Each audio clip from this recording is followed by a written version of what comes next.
అదే RTV app వార్తల్ని క్షణాల్లో చదివే అవకాశం ఉంటుంది. ఒక న్యూస్ పేపర్, ఒక టెలివిజన్ ఛానల్ మీ చేతుల్లో ఎప్పుడూ ఉంటాయి. చెప్పండి మీరు ఎండ కల్లాడుతున్నాం కానీ అని చెప్పు. ఈరోజు రాష్ట్ర వ్యాప్తంగా ఆబ్కాస్ విధానాన్ని రద్దు చేస్తామని ఈ నెల 26వ తేదీ ప్రకటన జరిగింది.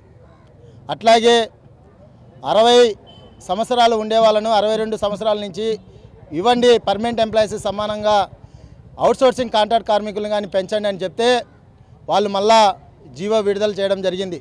అయితే ఈ రాష్ట్ర ప్రభుత్వం ఆబ్కాస్ విధానాన్ని రద్దు చేస్తూ, మీరు రద్దు చేసుకొని ఏమైనా చేసుకుని మనకు అనవసరం, ఈరోజు ప్రైవేట్ ఏజెన్సీకి ఇవ్వద్దండి, ప్రైవేట్ ఏజెన్సీకి ఇస్తే మున్సిపల్ కార్మికులను తడిగుడ్డ వేసి గొంతు కోసే పరిస్థితిలో ఈ రాష్ట్ర ప్రభుత్వం, ఈ కూటమి ప్రభుత్వం చేయొద్దని మేము తెలియజేస్తున్నాం.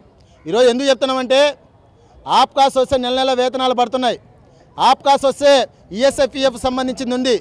ఇదే మున్సిపల్ కార్మికులు తప్పుదారి పట్టియాలని పోయిన నెలలోనే 2 నెలలు వేతనాలు పడినాయి.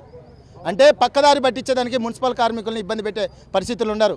ఇప్పుడు కానీ చెప్తున్నాం, మేము ఆబ్కాస్కి వ్యతిరేకమే, అయితే పర్మనెంట్ చేయాలని మేము అడుగుతున్నాం.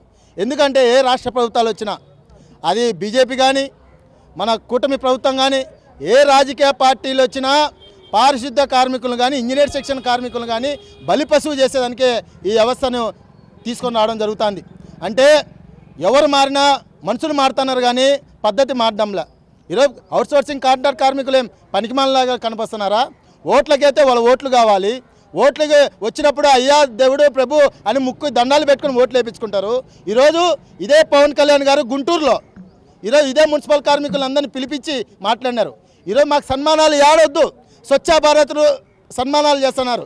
లోకేష్ చేసినారు, పవన్ కళ్యాణ్ చేసినాడు, అట్లాగే చంద్రబాబు గారు కానీ చేసినారు. అంటే మీకు ఒక గంటకు మీరు వచ్చి ఫోటోలకు ఫోజులు ఇచ్చి ఈరోజు మున్సిపల్ కార్మికుల్ని తప్పుదారి పట్టించే రూపంలో, జనాలలో తప్పుదారి పట్టించే రూపంలో చేస్తున్నారు. మేమేమడుగుతున్నాం, మీరు ఫోటోలకు కాదు మా సమస్యలపైన మనం పరిష్కరించండి, మాకు 62 వయసు ఉండేవాళ్ళు పెంచండి. ఈరోజు అనేక రూపాలలో చేయడం జరుగుతుంది. మేము అందుకే ఇంజనీర్ సెక్షన్ కార్మికుల సమస్యలు పరిష్కరించాలి, అట్లాగే అవుట్సోర్సింగ్లో పనిచేసే ఆబ్కాస్ విధానాన్ని రద్దు చేసి మా పర్మనెంట్ చేయమని చెప్తున్నాం. కోవిడ్లో పనిచేసే వాళ్ళకు సమాన పనికి సమాన వేతనం ఇవ్వాలి. అట్లాగే అన్ని డిపార్ట్మెంట్లో ఇప్పుడు పర్మనెంట్ ఎంప్లాయీస్ సంబంధించి డిఎల్ ఇంక్రిమెంట్లు, కడప నగరంలో పర్మనెంట్ కార్మికులకు సంబంధించి ఏపీజీలు బాండ్ ఉంటుంది. పర్మనెంట్ కార్మికులకి ఒక్కొక్కరికి 20,000 నుంచి 30,000 నుంచి వాళ్ళకి 70,000 ఉంటుంది. 2 లక్షలు ఉండాల్సి ఉంటే 70,000 ఉంటుంది.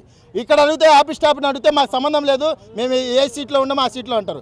ఈరోజు కోవిడ్లో పనిచేసే కార్మికులకు వేతనాలకు సంబంధించింది కానీ ఈరోజు తప్పుదారి పట్టించేదానికి కొంతమందికి ఒక వేతనం, కొంతమందికి ఒక వేతనం రూపంలో చేస్తున్నారు. వాళ్ళకి ఈఎస్ఏ లేదు, పిఎఫ్ లేదు. అందుకే ఈ నెల 9వ తేదీ చలో విజయవాడకు వస్తున్నాం.